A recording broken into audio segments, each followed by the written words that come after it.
Well, Big D back and better than ever.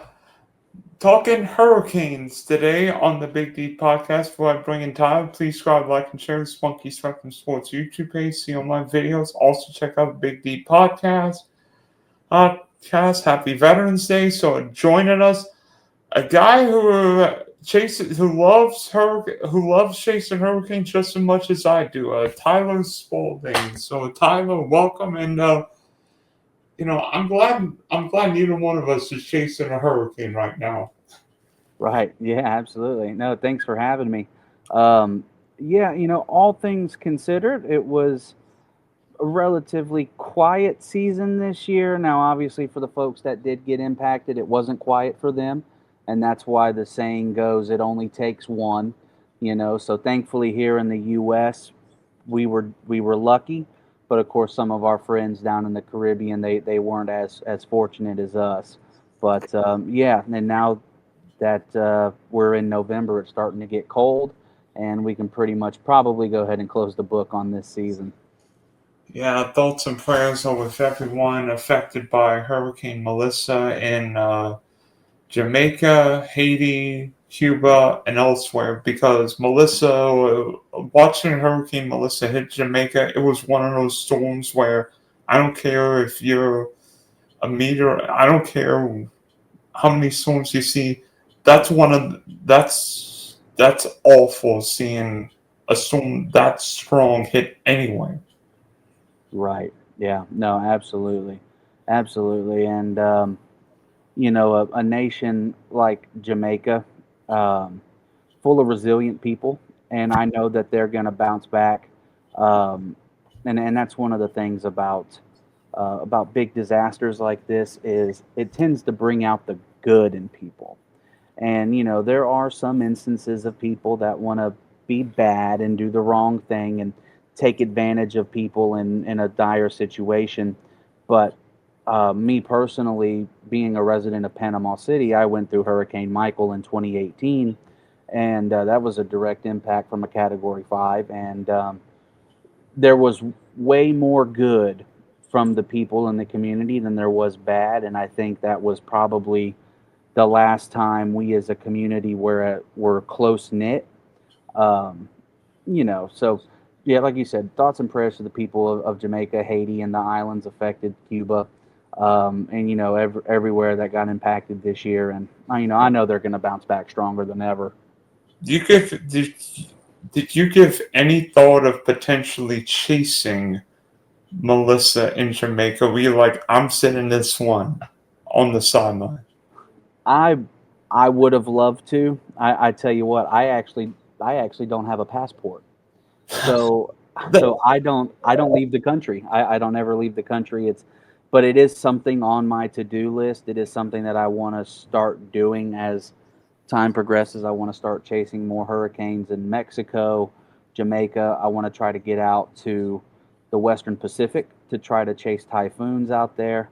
So I wanted to go chase Melissa, don't get me wrong, and I would have been there if I had a passport. yeah. Need one of those passports to chase storms. I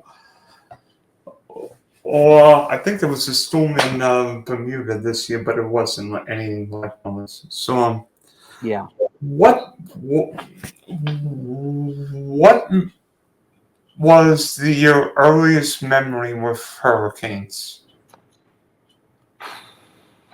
My earliest true memory would have to be Hurricane Ivan in 2004. Um, so, Hurricane Ivan, for those that don't know, that hurricane spawned a record number, and I don't think it's been broken, but it's a record number of tornadoes.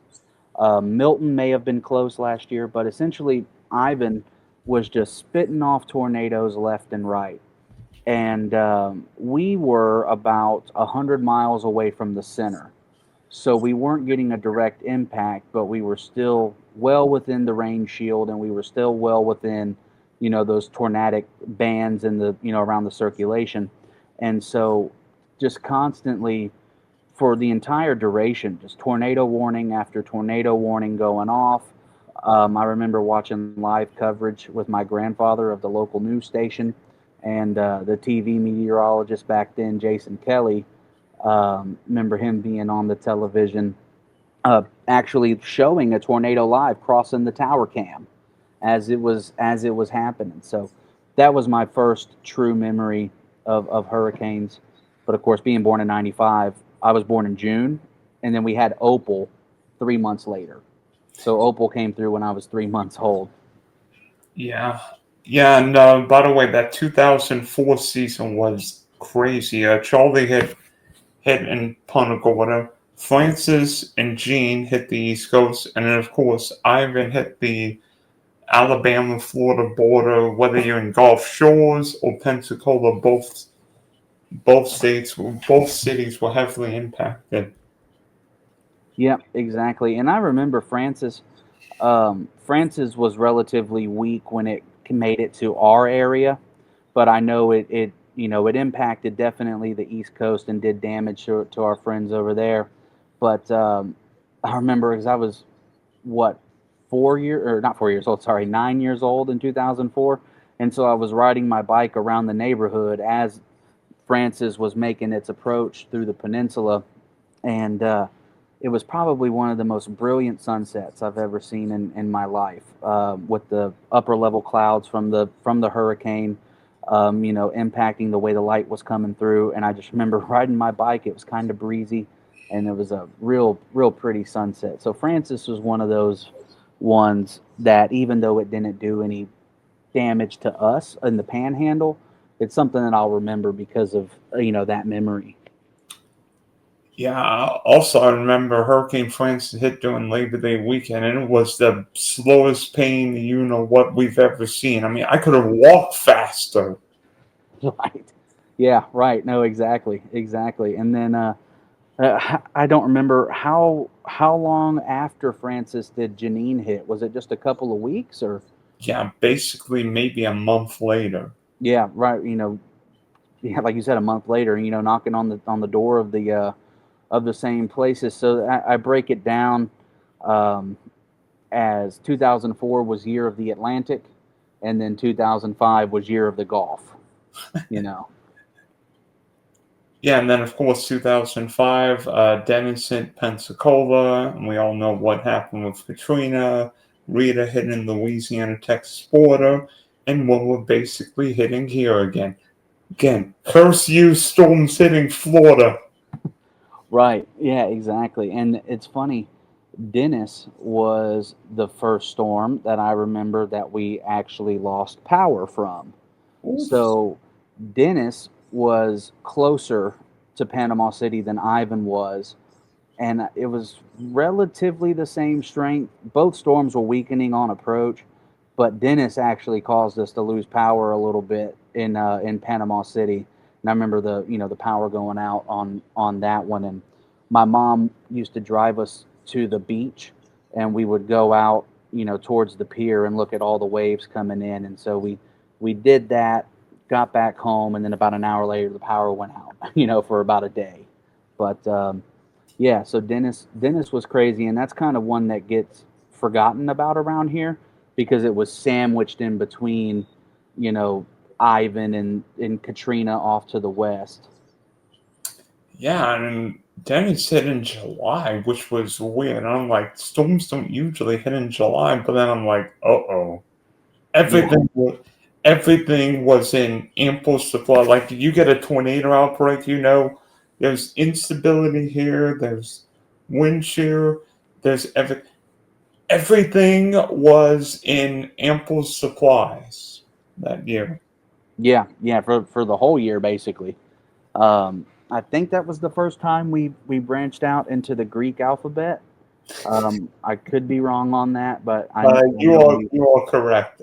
You yeah. are So that was interesting, and then of course nobody ever thought that 2005 would be topped, and then sure enough, here comes 2020, and that whole year for everything was insane, and then of course the hurricane season on top of that was pretty crazy, and so now they don't do Greek storms anymore. Now they do an alternative name list. So almost like winter storms, but Of course, Laura hit Louisiana. I'm trying to think. Storms in Alabama. I think that's a season I don't want to remember. But Yeah. but what let but what garnered you interest not just in hurricanes but chasing storms? I think just like every other storm chaser my age and maybe a little older, Bill Paxton and the movie Twister. That is what that's what got me into it. Twister was the first movie that I remember watching and actually being able to understand, and my grandma played it for me all the time. And so it was one of those movies that I loved, and I can still quote it word for word today. But that was the movie that got me into weather. And then of course, living in Florida, in the Panhandle, you get hurricanes that happen all the time, and then during the winter, you get the squall lines that come through that have nasty weather contained in it, and it's just something that I've loved ever since. Yeah, and I mean, of course, I met Brian. Of course, I remember seeing Brian Norcross cover Hurricane Andrew. I actually met Brian doing for a book sign for the 20th anniversary of Hurricane Andrew. I was interested, and then he went and covered Hurricane Harvey when it impacted Texas the Yeah, same week. T- t- But Florida seemingly gets storms. I mean, there are all 3 or 4 areas that get storms: North Carolina, Florida, Texas, Louisiana. For some reason, storms have skipped around Savannah. Though Savannah was hit by Helene last year, not anything like what Florida or the folks in Asheville received, but yeah.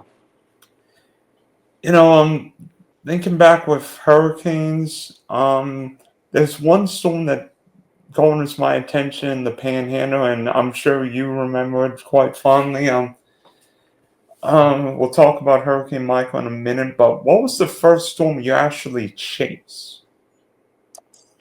The first hurricane I actually chased on my own was Hurricane Hermine in 2016. And that was actually the first hurricane to hit Florida in over a decade. Yeah, yeah. That's what broke the seal on on that drought for hurricane landfalls and in Florida. So yeah, so living in Panama City, I'm about 3 hours from Perry, and it's just a straight drive down Highway 98. So I got off work, hopped in the car, drove down 98, and drove along the coastal highway that goes down there through Wakulla County, Liberty County, all those rural areas, so to speak, and, or not sorry, not Liberty County, but Franklin County. I couldn't make it too far because the road eventually became impassable because of storm surge coming up and fallen trees and debris. But so I didn't make the center on that one, but I definitely went and chased it and got to feel a hurricane again for the first time in 11 years, and that was quite the experience. Yeah, and I think Hermine. I don't know if you saw the video, but there was some storm surge in what's that one city that was hit by Helene? Cedar Key. Thank you. Yeah, Cedar Key. I don't know what it is, but Cedar Key always gets storm surge in hurricanes. Yeah, and they're just it's the way that the continental shelf is, it's just so shallow for so far um, that you could have a hurricane, you know, 500 miles away off towards Louisiana and Texas.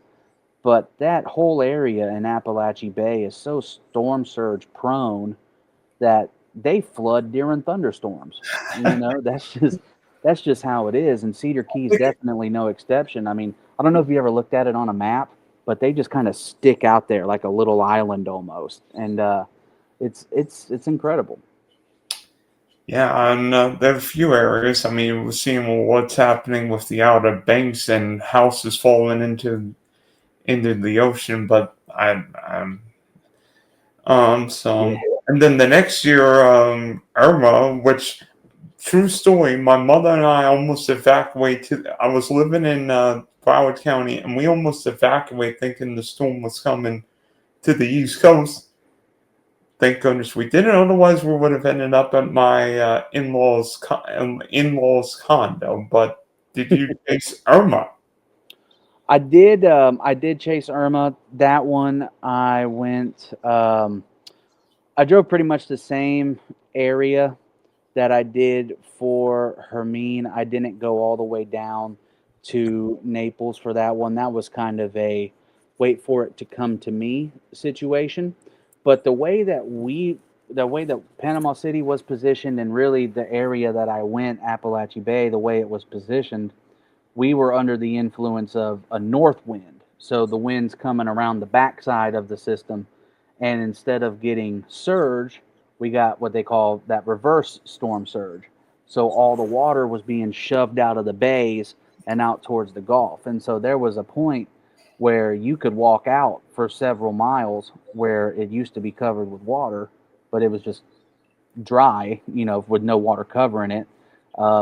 So that was one of the things I saw. That was crazy. Yeah, let me tell you this. Of course, we didn't see him because we lost power. But but a negative storm surge and actually have there were ships literally on the ocean floor. There was no water. Right. That's freaky. Yeah. Yeah. And of Yeah. course, this was because Irma went more into Collier County instead of pulling, instead of going this way like Charlie and Ian did, or even worse, maybe going up the coast and hitting Tampa, which would have been uh, Nightmare. yeah. Yeah, Irma was kind of weird in its track. Like you said, essentially just followed right up the spine of the state, and doing that, yeah, it did a lot of damage to places in Collier County, And the and Monroe County as well. But um, further inland and north places were spared. To like you said, to your point, there was a world that could have snaked its way back out into the Gulf and re-strengthened and then hit somewhere in the Panhandle, or could have curved back out into the Atlantic after hitting a place maybe like Tampa, or curving into Collier County like you discussed. So yeah, or, that was kind of a weird one. or how about just sitting in Miami directly? Yeah, and I am I'm very curious to see how that would be handled today. Um, One, because of what my real job is and what I do on the outside, and two, just from a hurricane chaser perspective, um, I would like to see how the locals in Miami handle something like that. So the big thing that we have, and I'm sure you see this all the time living in Southwest Florida, there's a lot of transplants, people that move from other states that like to come down here. Snowbirds? Yep, snowbirds who want to make this their permanent nest, and they've never been through a hurricane before. And so or maybe they went through a small tropical storm or something. And so they think, okay, well, this will be just fine. But then you get, God forbid, something like Andrew or Ian or something hitting Miami. All those people that have never been through this before, there's no telling what that's going to create. That's a logistical nightmare. And I mean maybe not south of Miami, but the city of Miami has been impacted by a major hurricane in forever. Ever, of Right. course, 1826 hurricane, and then 30s, 40s, 50s, and of course Bessie hit there in the 60s. But still, it's been decades, and there aren't that many people and who've been through major hurricanes in Miami. Plus, the infrastructure, maybe not building code wise, but they're all thousands of buildings in and around the water, whether it be whether it be the ocean, the river, the harbor, what is it? That other waterway on the East Coast, the The Intracoastal Waterway? Intercoastal Waterway. Thank Yeah. you. Hmm. And there aren't that many roads north out of Miami. I mean, 95, A1A, US 1, maybe 75, but then you get on the turnpike, and guess what? If 5 million people evacuate, it's going to take Yeah. Yeah, no, you're right. And the turnpike, once you get outside Fort Lauderdale, the turnpike's just 4 lanes. It's 2 lanes each direction, and it's not the most well built highway. Now they've done a lot of work on it, obviously trying to improve it. And but the weird thing about Florida is, and I looked this up during Milton, and I could be wrong, but if I remember correctly, Florida doesn't do contraflow. So they don't open up both lanes of traffic to flow one way. They just open up the shoulder, and then they basically make the shoulder another travel lane. So, places like Louisiana where they do contraflow for I-10, if everybody's evacuating eastbound, they'll make the westbound lanes travel east and they'll close westbound traffic. Florida doesn't do that. So that also adds another problem because you're only given 1 lane as opposed to 3 or 4. And so people just get stuck. And I think we even saw that with Milton, people trying to leave Tampa stuck in crazy traffic jams, you know? Yeah, and by the way, what would be your number one city that would be most susceptible, maybe not to having a hurricane, a major hurricane, but what would be I mean, not real, not like L.A. or Chicago because hurricanes aren't going to hit Chicago, maybe probably not L.A., but what would be the number one city you think that would be most susceptible to having a devastating hurricane strike? So, for a devastating hurricane strike to be most susceptible, honestly, I would I would argue Jacksonville. Oof. I would argue Jacksonville because of the way they're positioned along the coast and the fact that they haven't had a direct hit from a storm in a long time. Now, obviously, Matthew in 26 skirted up the coast and gave them a good brushing as it was moving on, but a direct strike on Jacksonville coming east to west across the Atlantic as opposed to going up north, I think that would be the most devastating. And we could talk about this a little more with Hurricane Michael when we get there. But uh, Florida, obviously, as you know, we have strict building codes, and that's thanks to Hurricane Andrew with the high velocity wind zones and everything that were created. But a lot of these places, if they were never built up to code in the first place, they were never upgraded to code. So Jacksonville is one of those places where there's a lot and a lot of buildings that are old school that are not quite built up to code, that if they get hit by a major hurricane, then you're going to see a lot of damage. And that's exactly what happened here in Panama City with Hurricane Michael. A lot of our buildings around here were not built up to code, despite the fact they had to be, but nothing's ever happened to cause them to be rebuilt. You know what I mean? Yeah, and plus, the last hurricane to really strike Jacksonville directly was Dora in 1964. Yep. We mentioned Miami. You know what city hasn't been hit by a major hurricane longer since Miami? Tampa. Yeah, about to say, yeah, Tampa. That was going to be my next guess. Yeah. And Tampa's got a lot of infrastructure that's full. I mean, we saw with Helene and Milton what could happen. I mean, Tropicana Field looked like it went through an artillery shell. Yeah. Yeah. That's right. And so that would be my second answer behind Jacksonville would be Tampa. The reason I didn't. I was reluctant to say Tampa is taking into account the human aspect of it. So for the last couple of years, Tampa has had their fair share of close calls with Milton and Ian and some of these other storms that may have come through, like Elsa, for example, in 21. Um, so a lot of these folks, I think, at least from my conversations with them, they take these things more serious, and you're starting to see a lot of new construction in Tampa, and it's actually well built construction. Now you're going to have the same problem everywhere. Tampa, Jacksonville, doesn't matter, of the older homes, but there's more people that are moving into Tampa are finding newer places as opposed to older places that are not built as well. So um, I didn't want to pick Tampa because of that, but I think you're exactly right. I think that's definitely number two on the list. And now we get to the big ones. There are only four Category 5 hurricanes that have hit the U.S.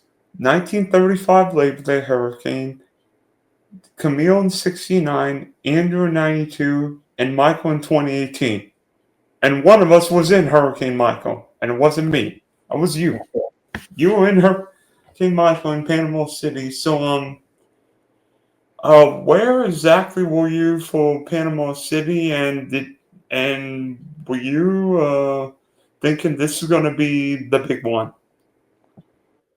Yeah. So where I rode the storm out, I rode it out in my childhood home with my mom.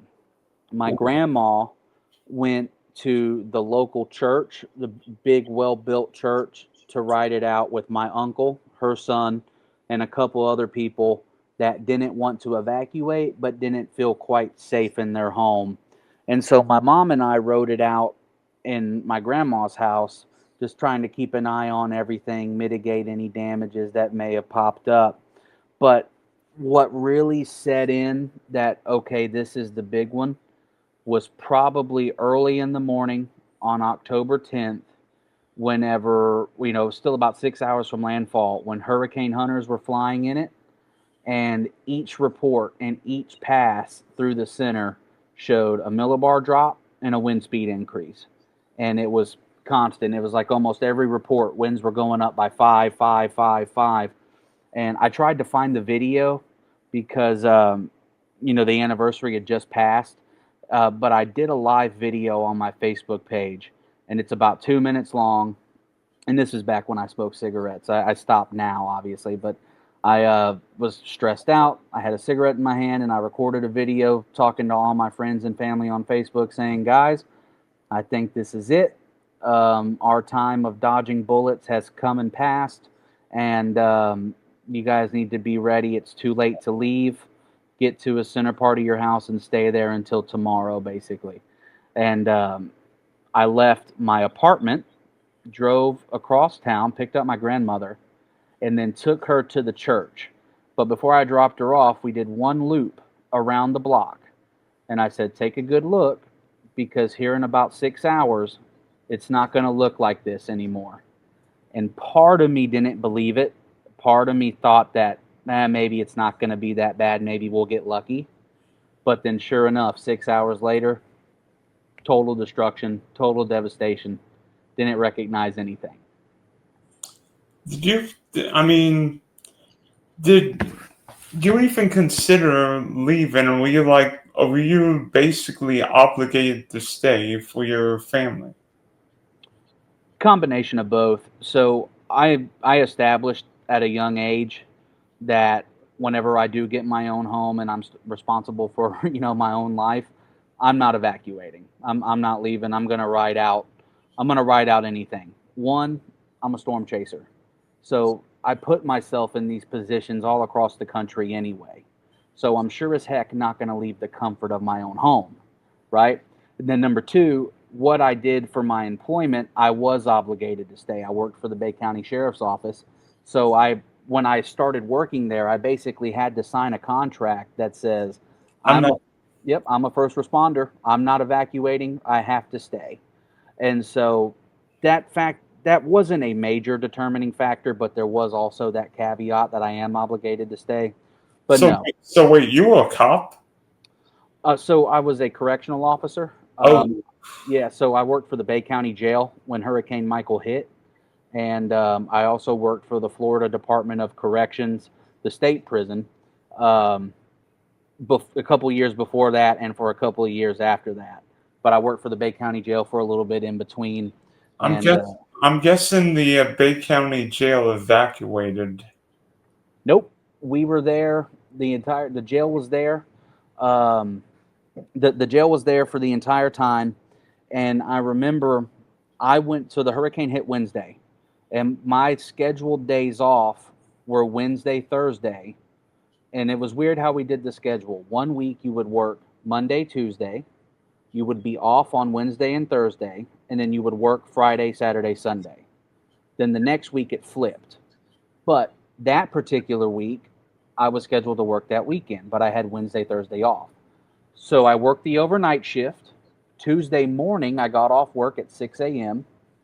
And then I went home. That's when I did everything I just talked about on the forecast, making the video, or on the podcast, making the video, things like that. But I didn't go back into work until Friday. Well, we had no cell phone service, nothing. So Verizon was down. I think AT&T was down.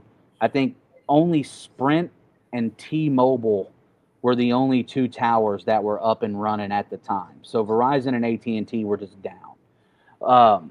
But I went into work on Friday, and I showed up, and my lieutenant was there, and he never left. So he had been at the jail since the hurricane hit up until I got there on Friday. And he basically came up and gave me a big hug and said, "Thank you so much for showing up. You can go whatever dorm you want to go. Just please help these people out." There had all been officers that had been working for 36 hours straight without a break. Um, but then the inmate side of it, the inmates had absolutely no idea how bad it was outside. And so they thought that we were deliberately withholding showers, we were deliberately withholding air condition, deliberately withholding television. They had no idea. And so they rioted, or they tried to riot. And they actually attacked a couple of the officers on my shift. And so me and my other officer who was in the dorm with me, we ran to the call and we got in there. And man, like I said, it was nothing short of a riot. They were trying to break down the door, trying to get out, because again, they thought that we were purposely putting them in this situation. And eventually, the lieutenant had to get in there and be like, "Look, I can't show you guys how bad it is out there, but I need you to take my word for it. It is an apocalyptic wasteland out there," and it was was. was there any damage to the jail done by said hurricane? Yeah, a couple of the AC units were blown off the roof. Those big 2-ton, 4-ton units that are up there, just Yeah, completely blown off the roof, in the from the storm. interesting that interesting because you hear in storms now that the jails always evacuate, but that didn't happen in Bay County. Hmm. And a lot of it had to do with leadership. I think there's two causes for that. Excuse me. There's the first cause, which is we've always been lucky. We've always dodged a bullet. Rather be good And than lucky, right? yeah, we've always dodged a bullet. So there's no need for us to evacuate because it's just going to end up missing us. That was part of it.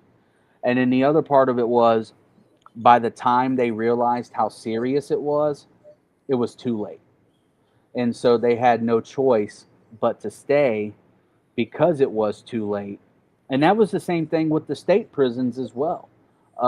Gulf Correctional Institution is located in Weehawken, Florida, which is in Gulf County. And the prison itself actually went right through the center of Hurricane Michael. And all of those inmates did not get evacuated. So they all rode it out in this prison. Now, of course, prisons are made out of solid concrete and rebar. So there was no danger of collapse. but the roofing systems and the amenities, those were all destroyed. And so they ended up, after the hurricane, having to move all those inmates out and ship them to different places across the state because the compound was closed. It was too damaged. But, you know, uh, prisoners, for the most part, inmates, they're there for a reason. And, obviously, if they're there, it's probably because they deserve to be there. But the human empathy of it still doesn't go away. You know, try to put myself in their shoes. How would I react if I was essentially held against my will in this place, behind rebar, with no contact with the outside world, and it sounds like the apocalypse is happening right outside my window? Sounds like a tornado happened. So Yeah. obviously the crooks didn't know a Cat 5 hurricane was hitting there.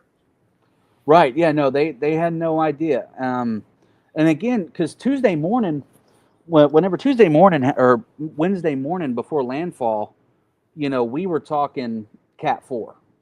That's when, we were thinking, okay, Category 4, but a lot of people were still holding out hope that maybe at the last second it was going to shift off to the left or shift off to the right, and it never did, and it just kept growing. And now, like, I remember right after Hurricane Michael, it took a couple of weeks because it was real pretty weather after the hurricane hit. But a couple of weeks later, we started to get into fall, where you get these cold fronts that come through and the severe weather associated with it. Um, People were just having a complete meltdown, like a total nervous breakdown on Facebook and social media because of this line of severe storms. One, because they just went through a traumatic hurricane, and two, a lot of their shelters and a lot of their places that they stay in were damaged and destroyed, and they didn't have anywhere to go.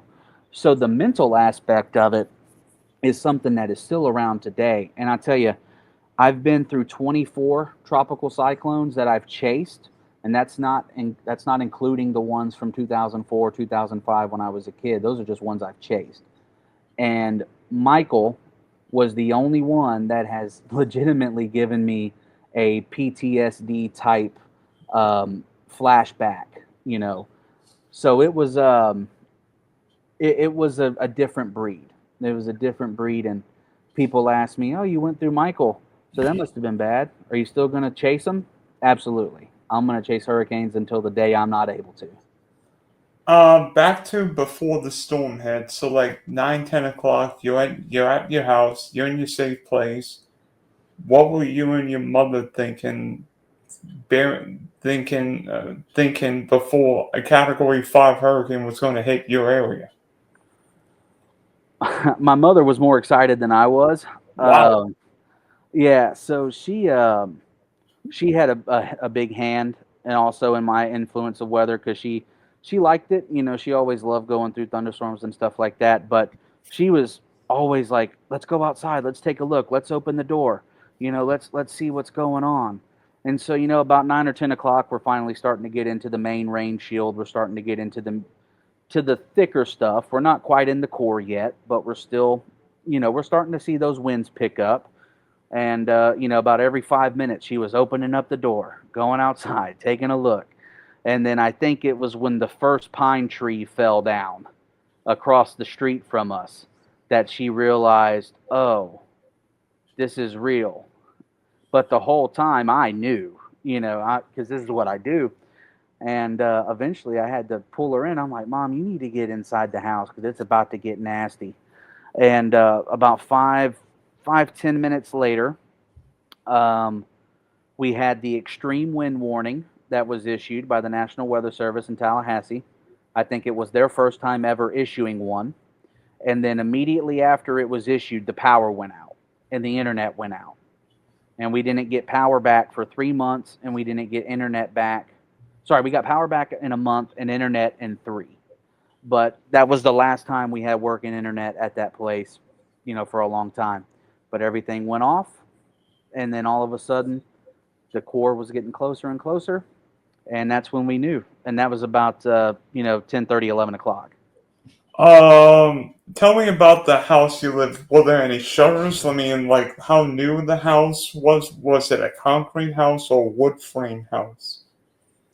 Yeah, so it was masonry, brick, a brick house, um, built in the early '80s. My grandparents were the second owners on paper, but they were the first family that lived there, and they had lived there since '84. And so they moved into the house in 1984, and it was built, out of brick basically. Um, but the roof had never been replaced to that point. The roof was really old. A lot of things in that home were old. There was just no work that was done to it. But my grandfather, it was one of those people that, if there's nothing that needs to be done, I'm not going to do it. If unless water's pouring on my head from the ceiling, I'm not going to worry about it. So everything that went through Michael was original from '84. Were there any? Did you guys have any shutters? No, nothing, nothing. We were just wide open to the 160-mile-an-hour winds. Was it away from the water? Was it like in an evacuation zone? We lived on the precipice of the evacuation zone, so we were right there on the border, but we were out of it. But there's a little creek and a canal, that runs behind our house. But it's not like the canals down in Southwest Florida where they're, big and, you can swim across them. It's just a little drainage creek type of deal. But when it rains a lot and there's a lot of activity from water, it can flood. And then when it floods, it creeps up into our backyard. And my biggest fear was always, if a category 5 hit at the right angle, it would push the water from the bay into Martin Lake. Then the water from Martin Lake would then be pushed upstream into the creek, and all of that water from the creek would then find its way into our yard and eventually our house. And so what was scary was we were away from the ocean, away from the Gulf, but we had that creek. And during the height of the storm, obviously I had no power, no internet, so I didn't have any radar. I couldn't see where the storm was and what angle it was coming in. But the winds outside, they're gusting to 160, 170, and trees are falling down left and right. You can't see. It's like a blizzard almost. And my thought the entire time was, oh my God, that creek is flooding and it's eventually going to get into the house. And I was worried because, well, if the water gets into the house, where are we going to go? We can't go anywhere. We can't go outside. Can't go up because we have the attic, but it's not that big. But yeah, so to answer your question directly, we were on water per se, but not like the Gulf or a bay. There was a little drainage ditch that fed into Martin Lake. So it wasn't like what happened in Lake Pontchartrain during Katrina when the flood, but it was water, but not Gulf water. It wasn't, bay water. Right, right. Yeah, it was all freshwater flooding, and it flooded back there, but it didn't make it up to the house because the way that the house is built, it's built on an incline. So at the top of the incline here is the house, and then down at the bottom is the creek. So the creek rose up to about here, but it didn't quite make it to the house. So that was good. But so now tell me when the eye wall came. One, what did it sound like? And two, what could you see, or maybe not want to see? Yeah. So when the eye wall of Hurricane Michael came through, it was about noonish is when it happened. Um, we peeked out. Well, I'm getting ahead of myself. In the eye wall, my mom and I, we put a mattress in the hallway, and then we basically laid on the floor like this, with our heads together and our feet facing out like that. Yep, and we had the mattress down on top of us because we're surrounded by pine trees in that neighborhood. And so my thought was, if a pine tree falls through this house, because we're not going to see it, but if a pine tree falls through the house, at least we're under a mattress and we have some sort of protection. We have some kind of chance. But the way that the wind whistled through a brick building is something that will always stick with me. And then about, I don't know, a couple minutes later, we heard a loud crash coming from the garage. And we went, and so the way that it worked, we had a door leading to the garage. And then obviously in the garage was the garage door that opened up to the outside. Well, we opened up the garage door from our house to the garage. And when I did, I almost got sucked out into the garage. I didn't know what had happened, but then I looked and our garage door had blew in. And so all of that wind, those 160-mile-an-hour wind gusts were being blown in and compressed through this little crack, or now really a hole at this point, from where the garage door was and the frame of the house. And so it was coming in like a wind tunnel, basically, and winds inside the garage were almost as strong as outside because of the way the winds were being funneled in. And my mom had, and I'm a big guy, right? My mom had to pull me as I was pulling the garage door closed because that's how much resistance there was on it from the wind. And then that's when it really sank in for her that things were going south. And then as we got closer to the center and closer to the center, you could feel your ears pop as those wind gusts were coming through, and each strong wind gust brought in a new ear pop or a new sound or a new feeling. And yeah, that was something that if I'm going to go through a hurricane again, I want to be out. I want to be out in my car because I want to see what's going on and I want to try to position myself. But I lived in that house my whole life. It was my childhood home, basically. And it was always a place of safe refuge. But to feel it shake in those 160, 170-mile-an-hour wind gusts is something I'll never forget. Was there a feeling that you and your mom might not live through, Michael? I probably had that feeling for about 5 minutes. It was probably right after the garage door blew in, and right before the eye wall, or right before the eye passed over. We were in the eye for about 10 minutes. We didn't get a direct center, but we got clipped by the northwest corner of the eye, so we had the clearing and all that for about 10 minutes. But during the time between the garage door blowing in and the eye passing, I thought to myself, okay, there's a legitimate chance that a pine tree could fall through this house and land on us and kill us. I wasn't worried about the roof blowing off. I wasn't worried about the walls collapsing. And really, by that point, I wasn't even really worried about the canal anymore and the water coming up.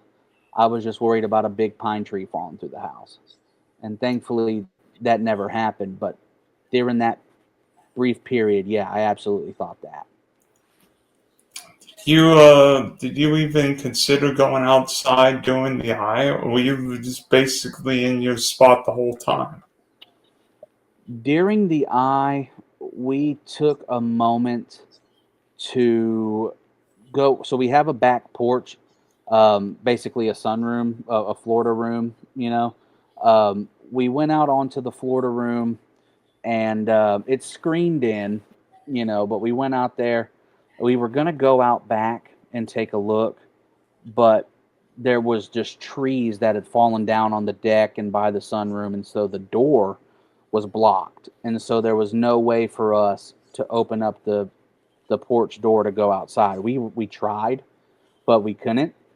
Um, then we opened up the front door, and there were a bunch of wires hanging out in front of our front door. We didn't know if they were live or not, and so we were just like, yeah, let's just avoid that. And so we ended up staying inside, but we took that moment to kind of survey the damage to see where we were. All of the seals on the window had broken. Water was flooding into every room through the windows, from being blown in through those storm created openings. And there was a lot of flooding on the carpet. It wasn't deep, but it was definitely enough to cause damage and problems. Um, but yeah, we tried to go outside, couldn't, and then just took kind of that moment to take a breather. And of course, me knowing weather, I knew the back half was coming, and so I told my mom, I was like, "All right, let's take a break. The second that this wind kicks back up, let's go back to the hall for the backside." And thankfully, the backside was nowhere near as bad. So, did you ever go back outside when the eye wall was done ravaging Panama City? When did you finally go outside, and what were the scenes like? So we went outside right after everything had started to calm down. This was about 4 p.m. And the neighbor across the street, you can hear in her voice that she had been crying. I think they had just moved from like New York or some northern state, and they had never been through this before. And so you could hear in her voice she had been crying and terrified. And she yelled out from her front door, "Is it over?" And and I was like, "Yeah, I think so."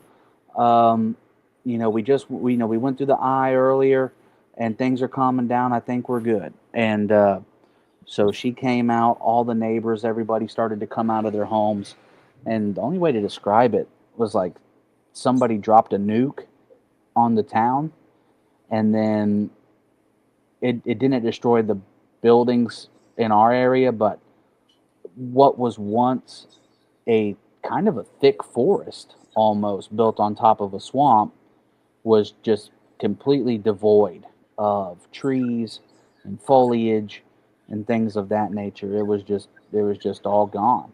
The houses were thankfully fine, but um, and for the most part, one of my friends' neighbor on that street, a tree fell right through the center of their home, which they were okay, thankfully, physically. But that was what my concern was for our home. But tree fell through their house, but they were okay. They'd actually left to go somewhere else. Um, and then after that, we just started talking to neighbors. We walked around the street for a little bit to look at everything. Um, by that point, the sun was starting to go down a little bit, and so we went back to the house and locked the door and settled in for the first night. But it looked like during the daylight, like I said, like a bomb had been dropped. So, other than in the garage, the structure of the house was intact. Structure of the house was intact. We had a lot of roof damage. The roof needed to be replaced. Those windows needed to be replaced because of the seals that were damaged. But the walls themselves, the framing, all that stuff was fine. Wait, do you mean the roof itself was damaged, or just the shingle part of the roof? The shingle part of the roof was damaged. I don't think there was any damage to the sheathing underneath the shingles. I don't think there was any damage, but I know that a bunch of shingles were blown off and ripped off. But for being in an eye wall of 160-mile-an-hour hurricane, I mean, with the damage I'm sure you saw, Yeah, I'm guessing you and your mom will consider yourselves lucky. yeah, we were lucky for sure. And a lot of the houses in our neighborhood kind of had the same fate, where it was ton of shingle damage, ton of damage to like the exterior facades, but there was no structural damage for the most part because a lot of the homes in that neighborhood were made of brick. And so because of the way it was constructed with brick, they held up fine, and even in the strongest of wind gusts. Um, which in the eye wall, we had those mesovortices where, in some instances, wind instantaneous wind gusts were over 200 mile an hour in certain parts of the eye wall, and we it survived and it did okay, outside of course, the shingle damage and things like that. But then as you branched out and got further out, and started getting a better view of more buildings in town, you started to see that a lot of people weren't as lucky as really our neighborhood. Yeah, particularly around the Air Force Base and Mexico Beach. I mean, Mexico Beach, I remember seeing videos of whole structures being swept into the Gulf. I mean, remind me of Michael seeing a whole structure being swept into the Gulf. Yeah, yeah, and I think I haven't read the report in a while, but I think the maximum storm surge recorded was 14 foot in Mexico Beach. It could be 18, but I think it was 14. But that for the type of construction that was there at the time, you Yeah. know, it was not surviving that, and so a lot of stuff got wiped out. I'm sure you saw the one building that was built for the big one, or heard about the one building that was built for the big one.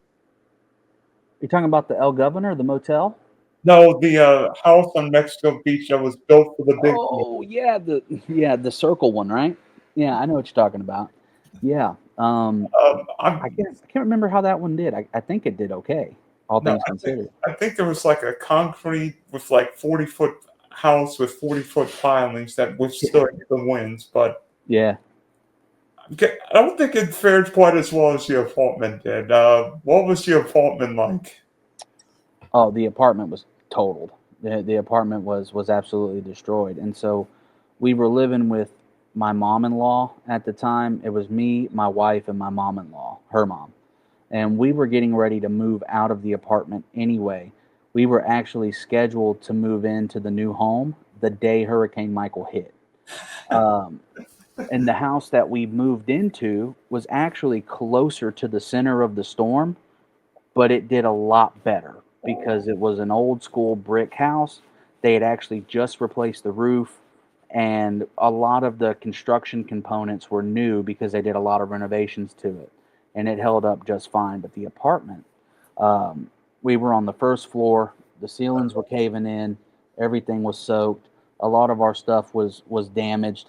Um, I'm guessing the windows were not built for 160-mile-per-hour winds.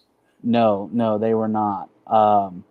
So there was just a ton of water damage that came in, and a lot of things that were damaged there, and um, the apartment didn't do too well. It's better now. Obviously, it's been 7 years, so they came back and bounced back. But at the time, you know, it had been about 2 days had passed from the time the hurricane hit to the time I went back to the apartment, and just in 2 days alone, you could already start to smell the mildew, and you can already start to smell the scent of growing mold, just in the 2 days that had passed. Yeah, that would have been a fun. By the way, we know the building codes throughout certain areas, whether it be Miami-Dade or Broward or Bay County or Lee County where I am changes. What is Bay County's building code? Because I heard it's for what, 120-mile-an-hour winds? Is that correct? Yeah, we're in zone 3, I think. So we go off the high velocity wind zone, which was created for, right after Hurricane Andrew, and I think it's 125 is what we were built for. And then after that, I think they changed it, and now I want to say it's 140, Not bad. but I could be wrong on that. I don't know for sure. And the problem is, all the buildings are typically exempt from a lot of these wind mitigations. Yeah, yeah, exactly. And again, that goes back to what I was talking about with Jacksonville being my pick for the most susceptible area, because you talk about those exemptions and you talk about those wind zones that they're in, and in a changing climate, whatever you want to blame it on, that's a different conversation. But in a changing climate, these places are more at risk. And if they haven't been properly prepared, or they're not prepared, then you never know what's going to happen. And that was the case of what happened in Panama City. But you know, 7 years later, we're bouncing back. But There's still a lot of places around that are destroyed, and a lot of the area is still deforested. Yeah, looking at the pictures you sent me, Tyler, it's freaky how times have changed. Feels like yesterday that the hurricane hit. Yeah, it does.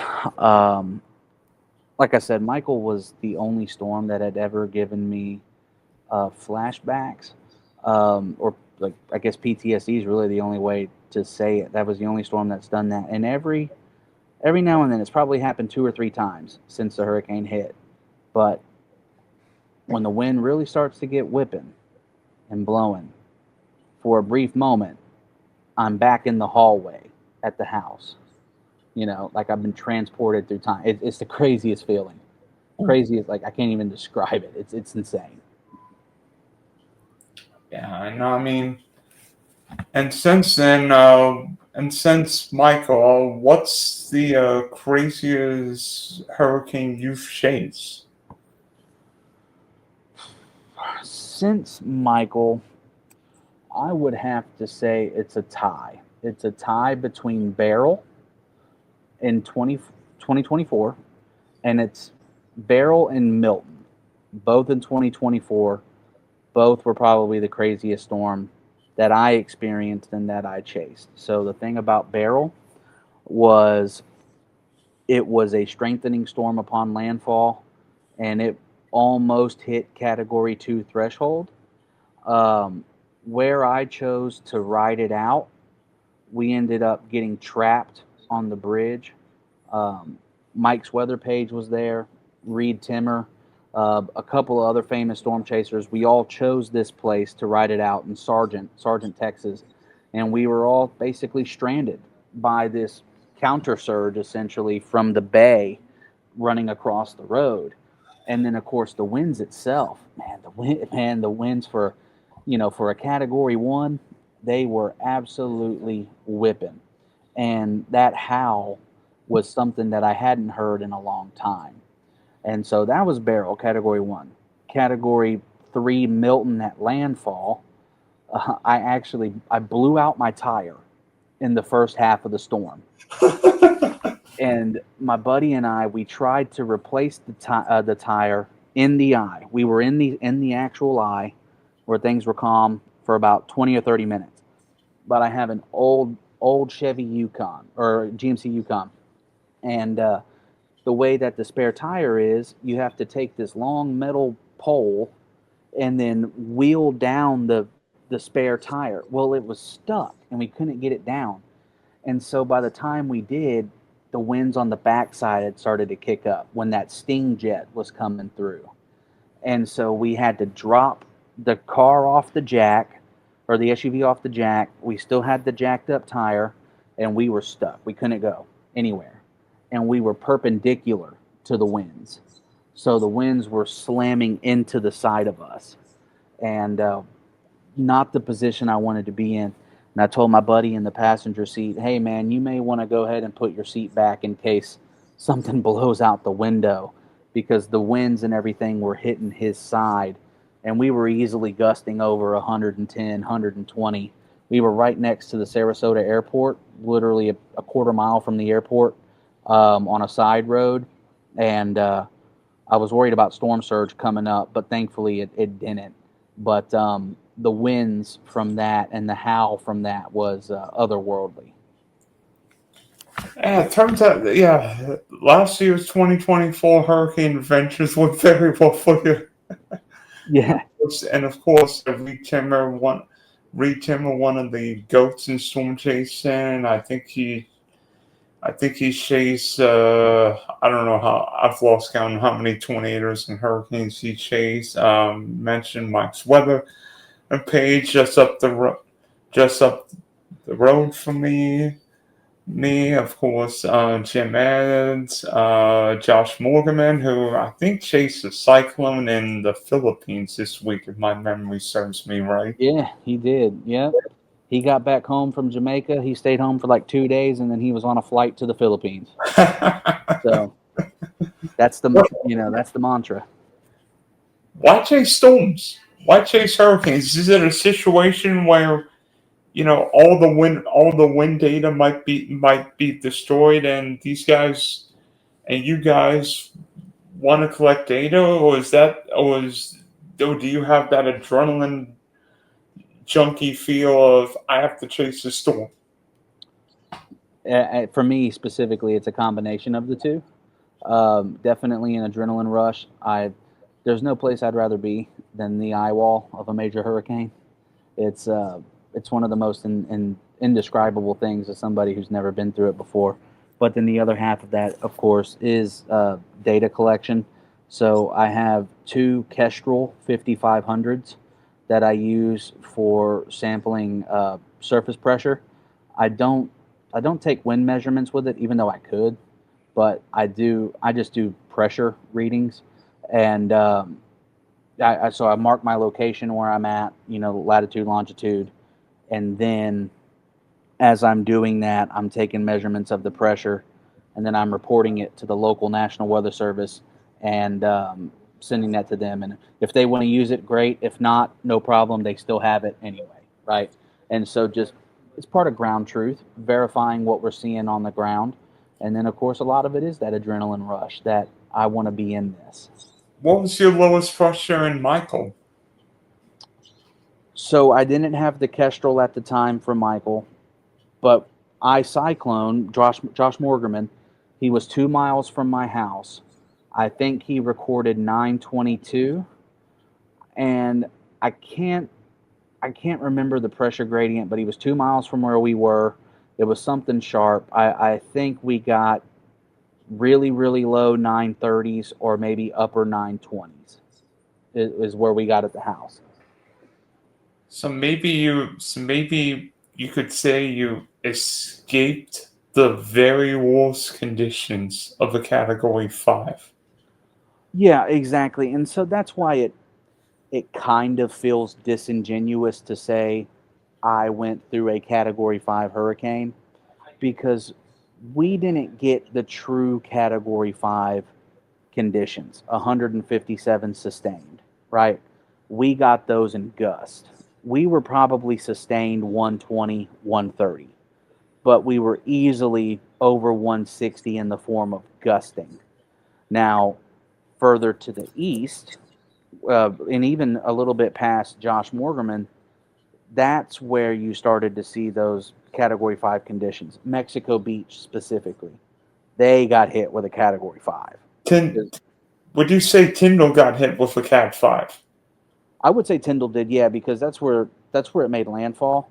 I'm not sure how too familiar you are with the area, but there's a stretch between Tyndall Air Force Base and Mexico Beach. It's all owned by the Air Force. I don't know if it's part of Tyndall Air Force Base specifically, but it's all owned by the government. But that stretch is where the hurricane made landfall, and I'd say probably 5, maybe 10 miles on either side of that experienced the true core of a Category 5 hurricane. And that happened to be Mexico Beach to the right, and then the actual Air Force Base to the left. The actual Air Force Base definitely got hit by Category 5 conditions, at least I think. Um, the anemometer at the drone runway was, Yeah. yeah, 139 was the peak gust, and then it blew off like 2 hours before landfall or something like that. It was crazy. So it never even measured the true strength. Yeah, and the crazy thing, I remember the day before Michael, they questioned whether or not Panama City Beach would be there. And I was one of those people too because based on everything that we were seeing, we were kind of thinking West Bay County or extreme eastern Walton County, which would have put Panama City Beach on the right hand side. And so the right hand side of a landfalling major hurricane, as we know, that's not the place you want to be. That's where we thought Panama City Beach and Panama City were going to end up. But obviously, it made landfall in eastern Bay County, putting everybody on the left hand side. So thankfully, the beach spared the worst of it. But yeah, no, the day before, a couple days before, I was even one of those people. I told people if they lived on the beach, they need to get out of town, because the storm surge is going to be nasty and unsurvivable. And it verified, but not in Panama City Beach. It verified in Mexico Beach, you know, and that's just a shift of a few miles. Yeah, I remember. I don't know if you were watching TV or had a radio, but what was the local ABC affiliate was talking about how like the halfway bridge was going to be closed at like 9 or 10 o'clock. Yeah, WMBB. That's the local ABC affiliate. And so the thing about Florida is, at least in Bay County, there's no set wind speed. They just stick two state troopers at the foot of the bridge, and then those state troopers make the decision on whether or not they're going to close it. And so once the winds reach a certain point, according to the state trooper, that's when they decide to close it. But I think in this case, um, I think they just picked 55 mile, or they picked a certain time, because the standard is for a big bridge like the Hathaway 55 mile an hour, 55 sustained. We're closing the bridge, but in this case, I think they just picked the time because they knew what was going to happen, and they said everybody needs to be home before then. And if you're stuck on one side of the bridge or the other, too bad, you're stuck. Yeah, and I remember hearing and you probably have heard it in the Michael videos of calls saying, "My house is falling, or there's water in my house," and I'm like, that's why there's an evacuation, whether it be from storm surge, from flooding, from wind, or some combination of all three. You can get out. Haven't you heard of shelters? Yeah, exactly, exactly. And a lot of people learn lessons the hard way, but um, I know a lot of people are leaving, and in fact, a lot of people evacuated from Helene. Now, Helene at the last moment kind of made just a slight jog into Perry. It was looking like there was a world where it could clip Franklin County, Apalachicola, and had it clipped Apalachicola, Tallahassee. things in yeah, Tallahassee would have been bad. Panama City wouldn't have been terrible, but it still would have been hit with something. But since it ended up on the other side of Appalachia Bay, everybody stayed. But the point of that is Michael changed a lot of people's minds. And now people are leaving at even the thought of a storm because they don't want to go through anything like that ever again. Did you chase Helene last year? I did, yeah. I rode that one out in Crawfordville. Where's that? So Crawfordville is just south of Tallahassee. Okay. So so you have St. George Island and all those places by Apalachicola. Then you go a little bit further up in the Bend, and then there's Crawfordville, and then there's nothing, and then there's Perry. And so basically, I was on the left hand side of the storm. So I you was, So you were banking on the storm going to Tallahassee, and luckily it went more east. yeah. Luckily for Tallahassee, it did end up going east. Because if you go back and you look, there's just kind of, it's subtle, but it's there. Just a little bend back to the east towards Perry. But had it not bended that way, I would have been right in the center, right in the eye. And by the time the bend started, it was too late for me to drive down to Perry. Um, and plus, local law enforcement were threatening storm chasers. They were threatening to arrest them. They were doing all kinds of crazy things. So I didn't want any part of that. I Yeah, I stayed out of that area. and yeah, and you and I both know storm chasers. We want to be in the middle of things. I don't. You are a cop. You're like, I'm not going to end up in the county jail. That's not fun. Nope, not me.